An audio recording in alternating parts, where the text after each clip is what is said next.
एक घने जंगल के भीतर एक अजीब सा पीला रंग का राक्षस रहता था। उसका नाम था पीलू। पीलू का शरीर बहुत बड़ा था, मगर उसकी आंखों में हमेशा उदासी और चेहरे पर निराशा झलकती रहती थी। पूरे जंगल में जब भी वह निकलता तो किसी पेड़ की छांव में या नदी किनारे बैठकर भीख मांगता। कभी किसी हिरन से कहता, मुझे खाने के लिए कुछ दे दो, तो कभी बंदर से बोलता, मुझे 2 केले ला दो। पीलू का यही जीवन बन चुका था। उसे न अपने भविष्य की चिंता थी और न ही अपने जीवन को बेहतर बनाने की कोई इच्छा। हर रोज वह बस जंगल की गलियों में भटकता और जानवरों से खाने की भीख मांगता। धीरे धीरे सभी जानवर उसे देखकर ऊब गए और कई बार तो बच्चे जानवर उसे देखकर डर जाते थे, क्योंकि उसका रंग पीला और चेहरा भयानक लगता था। हालांकि पीलू के मन में किसी को नुकसान पहुंचाने की इच्छा नहीं थी, मगर उसकी आदतें उसे कमजोर और बेकार बना रही थीं और इसी कारण कोई उसे इज्जत की नजर से नहीं देखता था। एक दिन जब पीलू जंगल के बीचों बीच पुराने पीपल के पेड़ के पास बैठा था, तो अचानक उसकी नजर एक पुरानी किताब पर पड़ी। किताब पत्तों और मिट्टी में दबी हुई थी। पीलू ने सोचा, चलो इसे उठाकर देखता हूँ। उसने किताब साफ की और खोली तो पाया कि उसमें बड़े ही सुंदर अक्षरों में जीवन के सिद्धांत लिखे हुए थे। शुरू में तो पीलू को समझ नहीं आया, लेकिन उसने धीरे धीरे पढ़ना शुरू किया। किताब में लिखा था कि जीवन का असली अर्थ सिर्फ जीना नहीं, बल्कि मेहनत करना सीखना और अपने हुनर को पहचानना है। किताब ने सिखाया कि भीख मांगने से कभी सुख नहीं मिलता, बल्कि इंसान या जीव जितना मेहनत करता है उतना ही वह दुनिया में सम्मान और खुशियां कमा सकता है।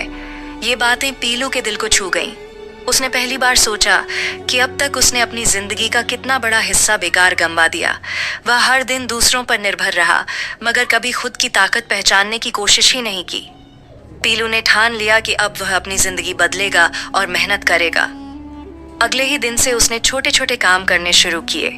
शुरुआत में उसने जंगल के रास्ते साफ करने का काम संभाला। वह गिरे हुए पेड़ पत्तों को हटाता और रास्ते को साफ करता, ताकि जानवर आसानी से आ जा सकें। जानवरों ने पहली बार उसे मेहनत करते देखा तो हैरान रह गए। धीरे धीरे पीलू को एहसास हुआ कि काम करने से न सिर्फ उसका शरीर मजबूत हो रहा है, बल्कि मन भी खुश हो रहा है। कुछ समय बाद पीलू ने अपने बड़े शरीर का फायदा उठाना शुरू किया।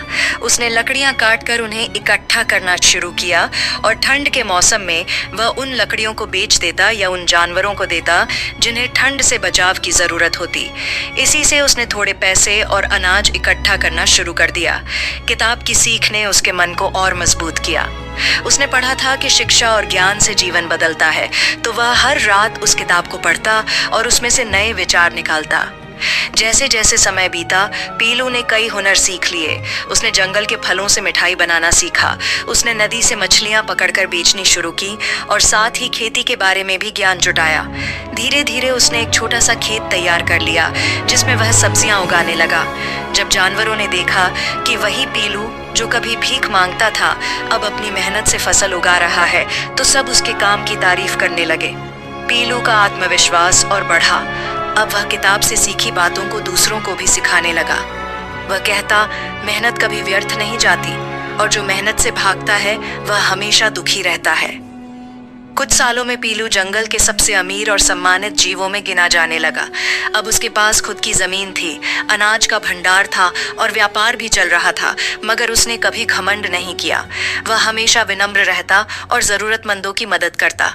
कभी अगर कोई छोटा जानवर खाने को मांगता तो वह उसे खुशी खुशी देता, लेकिन साथ ही समझाता कि मेहनत किए बिना कोई भी बड़ा नहीं बनता।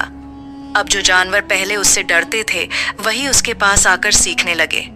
बच्चे जानवर उसे देखकर उत्साहित होते और कहते, हमें भी पीलू जैसा मेहनती और समझदार बनना है।